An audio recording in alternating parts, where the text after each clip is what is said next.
मतलब, और ये आपको मालूम है कि हमारी हर वार्तालाप रिकॉर्ड होती है, आपको ये भी हाँ मालूम है रिकॉर्ड कि, होती है बिल्कुल। और 1 हमें मिनट ये भी हमारी मालूम है। बात के बाद 1 मिनट पूरा वायरल हो जाएगी, इसमें कोई दो राय नहीं है। तो अनिल खरे जी, मेरा आपसे प्रार्थना ये है कि यदि हम ऑर्गेनाइज हों, राइट, और आप जो कर रहे हो वो मुझे फोर्स मत करो, वो आप करते रहो, हम उसमें भी आपके साथ हैं। हाँ हाँ हाँ बात समझ रहे हो ना, मैं उसमें आपसे भिन्न नहीं हूं, लेकिन आप मुझे फोर्स मत करो कि साहब आप ऐसा कर लो। नहीं नहीं, वो फोर्स नहीं कर रहा मैं आपको। अच्छा देखो, अब दूसरी बात सुनो, जैसे मान लो ये संगठन वाले हैं, इनसे कहो कि साहब मैथिली संगोष्ठ को बुला लेते हैं आपके बुंदेलखंड के लिए, वो तो बुंदेलखंडी है, और वो गारंटी दे रहे हैं कि ये आज के राजनेता दे चाहे ना दें, हम आपको बुंदेलखंड दे देंगे, और आपको अकेला बुंदेलखंड नहीं देंगे, जिन जिन को जो खंड चाहिए उनको वो दे देंगे, और उनको महापरिवर्तित भारत भी दे देंगे। यदि हमें बुंदेलखंड मिल जाता है तो वो बुंदेलखंड इसी दुर्व्यवस्था का एक बुंदेलखंड होगा कि नहीं होगा? बिल्कुल होगा, बिल्कुल तो होगा। अच्छी व्यवस्था का बुंदेलखंड क्यों नहीं चाहिए आपको?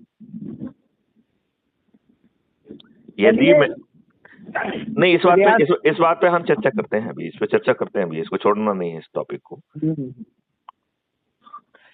ये तो हमारे लिए एक मॉडल हो जाएगा पूरे देश के लिए। मैं आपसे ये कह रहा हूं कि हम भी बुंदेलखंड के लिए संघर्ष करते हैं, लेकिन हमें अच्छे बुंदेलखंड के संघर्ष करना है, जिसमें 21 महालक्ष्य और 5 मौलिक अधिकार वाला बुंदेलखंड भी मिले और भारत भी मिले, और जिसे जो खंड चाहिए वो खंड भी दे दूंगा, क्योंकि यहाँ खंड पैदा करने में कोई दिक्कत ही नहीं है ना, यहाँ संसाधन पैदा करने में भी कोई दिक्कत नहीं है।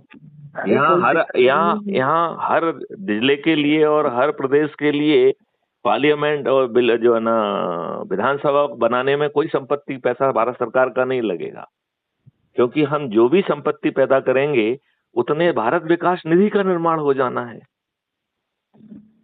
आपके यहाँ तो प्रॉब्लम ये भी है कि बुंदेलखंड बन जाएगा तो उसके 5 साल 10 साल तक जो है ना आप अपनी विधानसभा नहीं बना पाओगे। यदि आप नया जिला बनाते हो तो कलेक्टर एसपी के ऑफिस नहीं बना पाते हो। है अभी निवाड़ी में, अब आपका क्षेत्र है टीकमगढ़ डिस्ट्रिक्ट में जहाँ आपने इतने टाइम रहे हैं, निवाड़ी बना, अभी तक कोई कलेक्ट्रेट वगैरह नहीं बन पाया निवाड़ी में।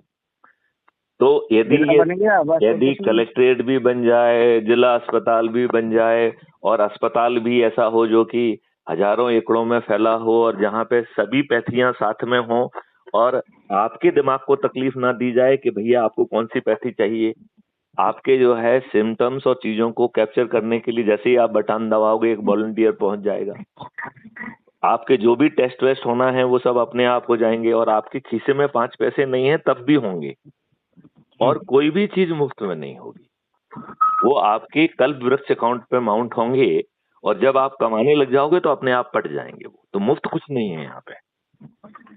जैसे आपने देखा होगा ऋषि मुनियों को, जैसे जब कभी घी की जरूरत होती है तो उन्होंने कहा जाओ पानी भर लाओ, राइट, और उसी पानी से उन्होंने पूड़ियां बना ली, सब बना लिया, और फिर उतना घी उन्होंने नदी में डाल दिया, तो उनके लिए नदी क्या बन गई? कल्प वृक्ष बन गई कि नहीं बन गई? बिल्कुल। तो इस मॉडल में वही सब चीज है कि हम तो आपको महापरिवर्तित भारत दे रहे हैं, जहां आप दिक्कत में होंगे तो आपको थाना नहीं जाना होगा, आप बटन दबाएंगे तो एक वेल ट्रेन्ड वॉलंटियर अच्छी वेशभूषा में आपके पास पहुंचेगा, और आज की तुलना में 1000 गुना बेहतर एफआईआर दर्ज कर देगा।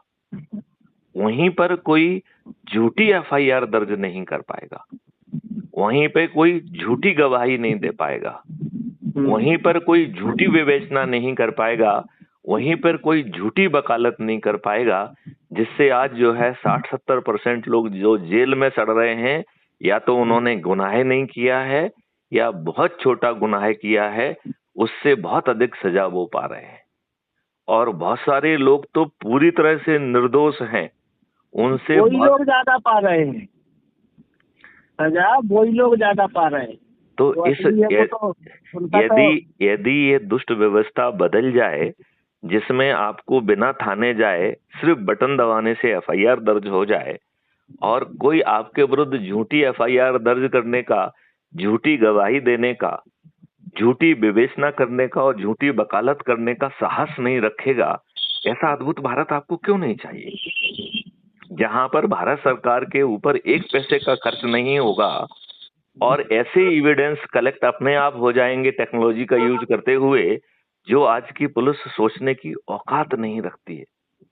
जहां पर अभी तो आप कोर्ट कचहरी में चक्कर लगाते हैं और आपको न्याय नहीं मिलता है, वहां पर distributed video based trial system से आपको घर बैठे अधिकतम 30 दिन में न्याय मिलेगा और वो न्याय होगा, जजमेंट नहीं होगा।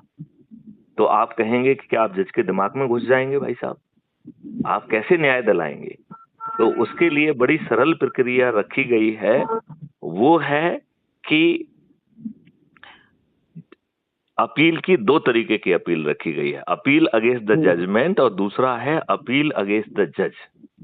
और यदि आप अपील अगेंस्ट द जज को प्रेफर करते हैं, इसका मतलब है आप आरोप लगा रहे हैं कि जज महोदय ने पर्याप्त साक्ष्यों को जानबूझकर अल्टीरियर रीजन के कारण जो है नजरअंदाज करके गलत निर्णय दिया है। ऐसी स्थिति में उन जज महोदय को स्वयं कटघरे में खड़ा होना होगा और अपने जजमेंट को डिफेंड करना होगा। और यदि वो जजमेंट को डिफेंड नहीं कर पाते हैं तो वो डी पैनल हो जाएंगे। क्या हो जाएंगे? डी पैनल हो जाएंगे, निकल जाएंगे। तो डी पैनल का मतलब है कि वो जज नहीं रहेंगे और उन्हें लाखों रुपए का हर्जाना देना होगा। अब बताओ, कोई जज की औकात होगी कि वो आपके साथ न्याय ना करे? मैं आपसे पूछता हूं अनिल खरे साहब, किसी जज की औकात होगी कि न्याय ना करे? हैं?